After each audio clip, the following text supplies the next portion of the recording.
અમદાવાદમાં નવકાર મહામંત્રના સામૂહિક જાપનો ફિયાસ્કો। ધાર્મિક કાર્યક્રમને રાજકીય સ્વરૂપ આપી દેવાથી મૂળ હેતુ જળવાયો નહીં। ગુજરાત સરકારમાં હવે તમામ ધારાસભ્યોની ગ્રાન્ટમાં 1 કરોડનો વધારો। કુલ ગ્રાન્ટ હવે ₹2.5 કરોડ। ધોરણ 10 અને 12ની 2026ની બોર્ડ પરીક્ષા 26 ફેબ્રુઆરીથી, વાર્ષિક પરીક્ષા 9 એપ્રિલથી। અમેરિકન એરપોર્ટ પર ભારતીય મહિલાની 8 કલાક અટકાયત। પુરુષ અધિકારી દ્વારા કપડાં ઉતરાવી તપાસ। અમાનવીય વર્તન। આરબીઆઈએ સતત બીજી વખત વ્યાજ દરમાં 0.25%નો ઘટાડો કર્યો। હોમ સહિતની લોનના વ્યાજ દર ઘટવાથી લોન ધારકોને રાહત મળશે।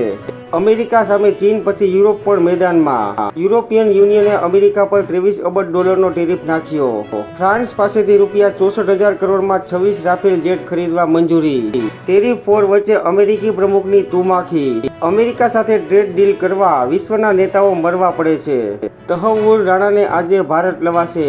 દિલ્હી મુંબઈમાં જેલની કોટડી તૈયાર।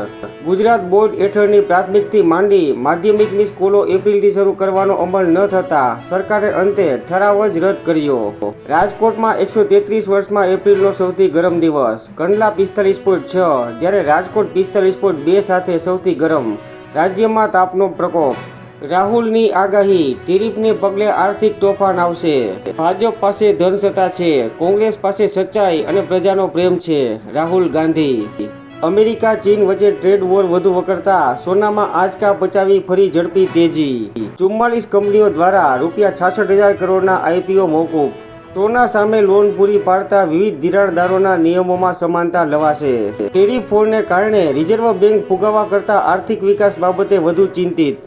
નકલી નોટો છાપવાનું આંતરરાજ્ય કૌભાંડ। ગુજરાત, રાજસ્થાન અને તેલંગાણામાં નકલી નોટો છાપી બજારમાં ફરતી કરી। યુપીઆઈ પર વ્યવહાર મર્યાદા વધારવા રિઝર્વ બેંક દ્વારા છૂટ અપાઈ, જેમાં વપરાશકારોની આવશ્યકતાને ધ્યાનમાં રાખી મર્યાદા વધારો કરી શકાશે। અમેરિકા ચીન વચ્ચેની ટ્રેડ વોર ઉગ્ર બનતા ક્રિપ્ટોકરન્સીમાં ઉછાળો ધોવાઈ ગયો। નવા નાણાકીય વર્ષમાં બેંકોની એનપીએમાં વધારો જોવા મળશે। ઇકરા રેટિંગ્સ। રશિયાના ઉપ વિદેશ પ્રધાને કરેલી જાહેરાત। રશિયાની વિજય દિવસ પરેડમાં વડાપ્રધાન મોદીને આમંત્રણ। ગુજરાત ટાઇટન્સ સતત ચોથા વિજય સાથે પોઈન્ટ ટેબલમાં નંબર 1। રાજસ્થાનનો 58 રનથી પરાજય। ભારતે બાંગ્લાદેશને અપાતી ટ્રાન્સશિપમેન્ટ સુવિધા બંધ કરી। એર ઇન્ડિયામાં પ્રવાસી દ્વારા ગંભીર ગેરવર્તન। દિલ્હી બેંગકોક ફ્લાઇટમાં મુસાફરે સહપ્રવાસી પર પેશાબ કર્યો। ભારતીય બેંકો યુકેમાં વિજય માલ્યા સામે નાદારીની અપીલમાં જીતી। હાઈકોર્ટના જજનો ભારતીય બેંકોની તરફેણમાં ચુકાદો। યુપીમાં 30 વર્ષની શબનમ અને 18 વર્ષનો શિવા ચર્ચામાં। શબનમ ધર્માંતરણ કરી શિવાની બની। 12મા ધોરણના છોકરા સાથે લગ્ન કર્યા। અકસ્માતમાં કેશલેસ સારવાર લાગુ નહીં કરો તો અનેકનો જીવ જશે, સુપ્રીમ કોર્ટ।